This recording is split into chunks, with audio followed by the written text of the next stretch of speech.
And Dr. John Blaxland is a professor in international security and intelligence studies at the Australian National University, and he joins me now from Canberra. Dr. John Blaxland, welcome. So very little Donald Trump has done has received widespread support since he's become president, but his missile attack on Syria last year did in the wake of that first chemical attack. Do you believe he should go down that path again? Well, look, there is limited utility in doing that on the grand scale, but for his own political purposes, there are probably some compelling reasons why he might want to do that. We know that the US Armed Forces, particularly the US Navy, is well postured in the Mediterranean to act pretty quickly with cruise missiles.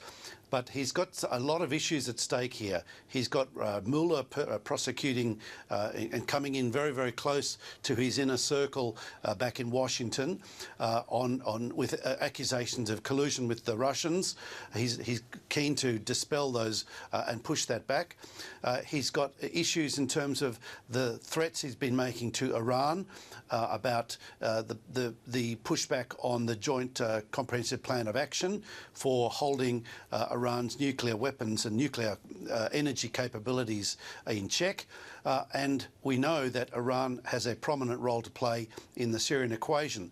At the same time, Russia has been acting, and we've seen that in the news bulletins you've just announced, acting quite strongly in pushing back on these accusations of Russian collusion with Bashar al-Assad in Syria. And this puts Trump in a position where he's probably going to have to follow up on his words. He tweeted not that long ago that he would act, that something significant would happen. The US is postured to do something pretty quickly. The question is, what next? Is this going to be just a repeat of what happened last year in April? Or is it the beginning of something more? We know that the French President, Emmanuel Macron, is pushing for further action and is backing up the US on this. So we'll see what else happens. Remember that this equation in Syria is a very complicated one. We have Russian interests there. We have Iranian interests.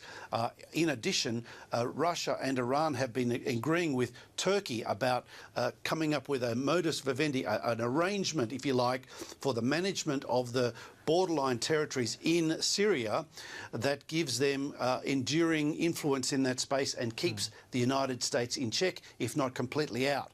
So there's a lot yet to happen, a lot to unfold. Yeah. And as I mentioned, last year's US attack on Syria did get widespread support in the West, but what did it actually achieve? Well, not very little. The bottom line is that the Russians were able to quickly help the Syrians get back on deck. That airfield that was attacked was operational only a couple of days later. So it was more symbolic than substantive. The United States, and Trump's made this clear, and Obama did beforehand, doesn't want to get bogged down in Syria any more than it already has. And so whatever punitive action it takes, whatever strike it launches, will more than likely be a calibrated response to send a message to Assad, to send a message to Iran, and send a message to Russia that the United States cannot be taken for granted. And that is increasingly what seems to be happening lately. The Americans have been taken for granted and are essentially being squeezed out of the equation. Yeah, but it's not going to stop what's happening in Syria, is it? No, it doesn't look like much will. Yeah. And in fact, in a hard-nosed realist sense, unless the West, the Europeans and the United States and maybe even Australia act in a way that is about ratcheting up the pressure significantly at considerable risk to ourselves, then I think we really have to face the reality that Assad, Russia and Iran are coming out trumps in this equation. So, whether or not this continues, for how long it continues, depends on how much countries like the United States are prepared to push back, to how far they're prepared to push back, or whether, we do as Trump suggested only a couple of days ago, we acquiesce and we pull out. Yeah, that was my next question. Donald Trump had recently said he was keen to get out of Syria. Some have said that emboldened the Syrian regime and could have contributed in part to this latest attack. Do you believe that could have been a factor here? Look, it's still very uncertain, very opaque exactly what's transpired here, what motivated that action.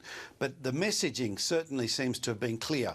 And it's interesting how the flip-flop there may be some other repercussions for the flip-flop as well. We know that the North Koreans on the other side of the Eurasian landmass are talking to the Russians as well. Trump's trying to juggle a number of priorities here.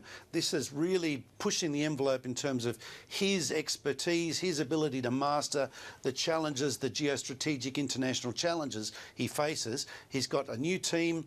He's got John Bolton. He's got Pompeo. He's got a set of circumstances that are really testing the limits of American ability to handle complexity and challenging the limits of American resolve. Because not only is that complicated, the situation across Western Europe is very complicated, but of course what happens in the Korean Peninsula makes it even more problematic. And then there are other things in terms of relationship with China, in terms of the economic pressures and the trade war that's mounting there. There's a lot of messaging going on here, and my concern is that the signals are getting mixed, conflated, and possibly, escalating and putting us in a space where mistakes can happen, escalation can happen, and conflict can spread. Yeah. And John Blaxland, finally and briefly, there are reports today that China's pushing for a permanent military presence on Vanuatu. What have you heard about that, and how should Australia feel about it?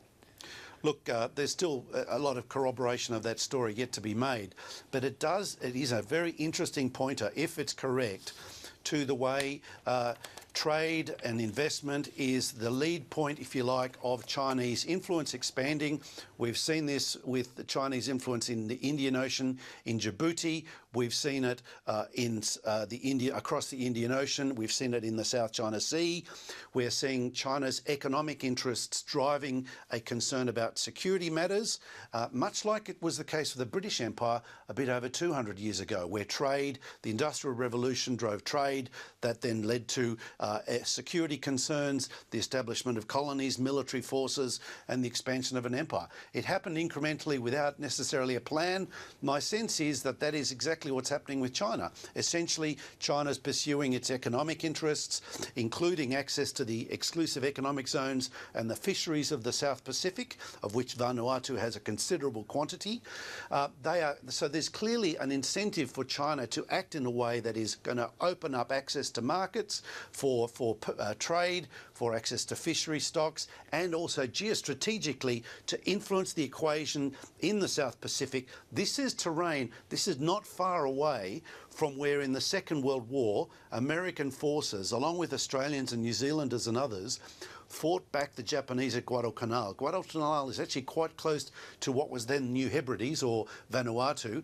That is astride the main trade and communications and air routes between North America and Australia.